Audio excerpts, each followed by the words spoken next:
What up, world? This is Lamar Wamble coming to you live again. And I just want to say I apologize for being late again today, but obviously a lot going on, and been thinking about what I want to say a lot, and so um, I'm here and think I'm ready to say it now. And was actually almost not going to say anything because I've been saying a lot over the last week, but I think this is bigger than me and bigger than my opinion. And so this is getting back to the point of what I do in schools and what I do to work with the youth in our country. And so, obviously, what I want to talk about today is post-election fallout and or outlook, I should say. And so on Wednesday, after the election, I went into school and it was very somber. And I think being in New York City, obviously it's very, very liberal, but people were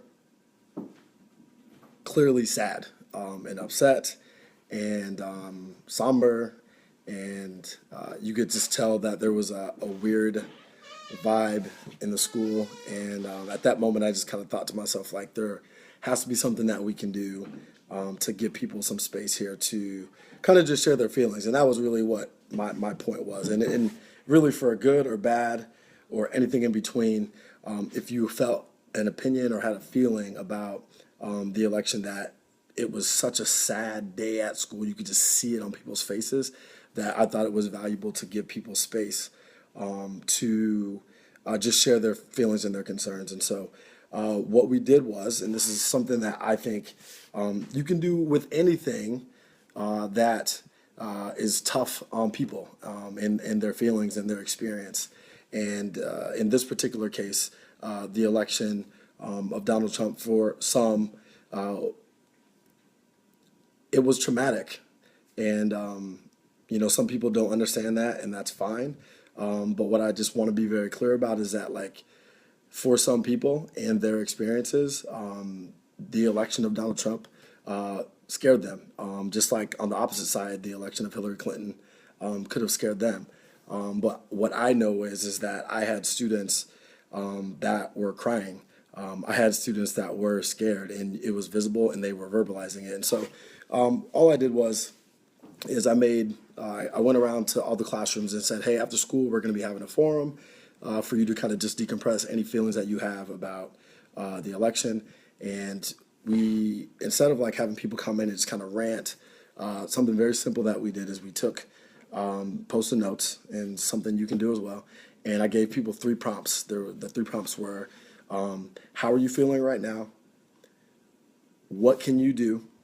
And what do you want to remind Mr. Trump to do as president? And allow people to anonymously just kind of write their feelings down on post-it notes, and then they took it to the respective prompt or question, and just that's it. And then we took them down, put them up. People kind of did a gallery walk and looked and watched, but yeah, it gave people the space to kind of release their feelings, any kind of grieving that they wanted to do, but also people that wanted to come and support. And what came of it was some really cool ideas from students, but also some anger and frustration, but also some clear paths of optimism from students who also feel scared. And so one of the ideas I wanted to share was that one of my students wrote that students should be able to vote younger. So 18 is the voting age, obviously, but some of my kids write, Mr. Trump should help us vote younger, so maybe be able to vote when you're 16. And I thought that was like a really cool suggestion or something that he could work on for the youth. One other thing that really stood out to me in the under the what do you want Mr. Trump to remember, to work on, was that the writing message of the 20 plus responses we got was for him to be open to others and be respectful and remember that it's not all about him. And so I thought that was very telling of, 15 and 16 and 17-year-old kids to get that from him, and to remind him that, like, hey, you have to govern this entire country. And they felt as if leading up to the election that he was not intending to do that. And those aren't my words. Those are the words of students and teachers at my school.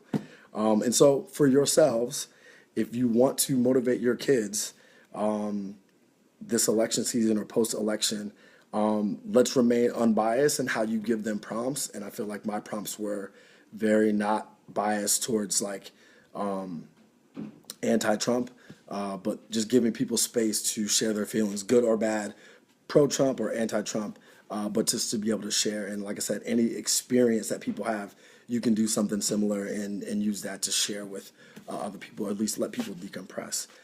So I thought it would be remiss if I didn't do an episode of what I learned about student motivation today. But that is one thing that you can do.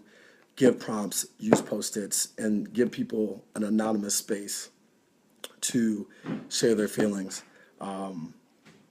when they've felt like they've gone through, a tough experience. So that's all I got today. And I know it was late, and I know a lot of people didn't hop on, but that's fine. The videos will be available on my YouTube, so just search Lamar Wama on YouTube or on my website, passionforleadership.com. Until next time, next Friday, I promise I will be live at noon. I promise, with what I learned about student motivation today. And I'm out.